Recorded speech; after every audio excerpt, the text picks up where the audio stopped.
talk to us about how we can pursue our relationship with Jesus through prayer. And if you remember, he kind of challenged us in this way. He said, why don't we try praying on our hands and knees to the Lord?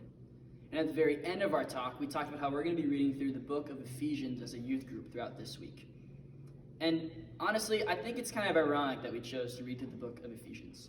Because you see, right now in our lives, we're trying to stay connected, and we're trying to be united with each other. And Ephesians 1 actually challenges us to be united with Jesus and others. But if you haven't noticed, right now in our world, in your guys' lives, we can't be connected and united with each other personally. Rather, we have to be isolated from each other and away from one another. Some of you may be feeling that heavy reality of being isolated from each other. But what we have to remember is that Jesus is above what we are going through right now. In the midst of the COVID-19 virus and being quarantined in your homes, Jesus is above that. You see, each generation of Christians has dealt with their own problems and challenges. For the church in Ephesus in the first century, to who Paul was writing to, they dealt with arguments and disagreements about being Jews and Gentiles and who was better. And for Christians today, we are learning how to overcome living in isolation. You see, right now, in 2020, we are dealing with a COVID-19 outbreak. In Ephesians 1, 9 through 11, Paul has some powerful words that I think can apply well to us in kind of our current situation. So here's what Paul says in Ephesians 1, 9 through 11. God has now revealed to us his mysterious plan regarding Christ, a plan to fulfill his own good and pleasure. And this is the plan. At the right time, he will bring everything together under the authority of Christ, everything in heaven and on earth. Furthermore, because we are united with Christ, we have received an inheritance from God. For he chose us in advance, and he makes everything work out according to his plan. And so I kind of want to stick on these three sentences here really quick for us. We are united with Christ. We have received an inheritance from God, and he makes everything work out according to plan. So as you guys read the rest of Ephesians this week, you're going to find out that God chose to unite himself with us. In that, God created us to be unified with him and with others in our isolation. And for us, right now, there's a lot of uncertainty, a lot of disappointment, and a lot of pain about these things going on in our life. I mean, think about it. If you're a senior in high school right now, you're not able to walk for graduation probably.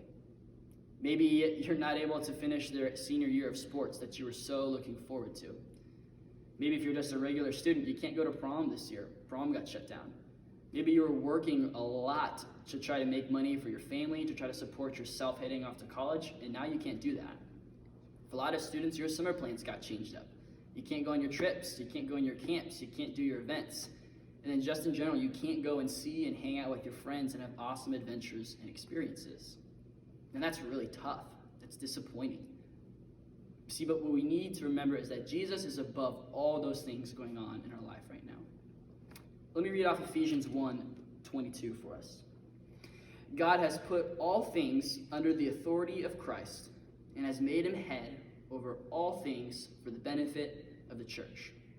Let me read that one more time. God has put all things under the authority of Christ and has made him head over all things for the benefit of the church.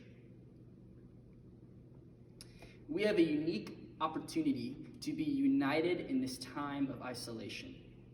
There's a lot of time available in our life to pursue being united with the Lord, to pursue being united with others, and to pursue being united with the church.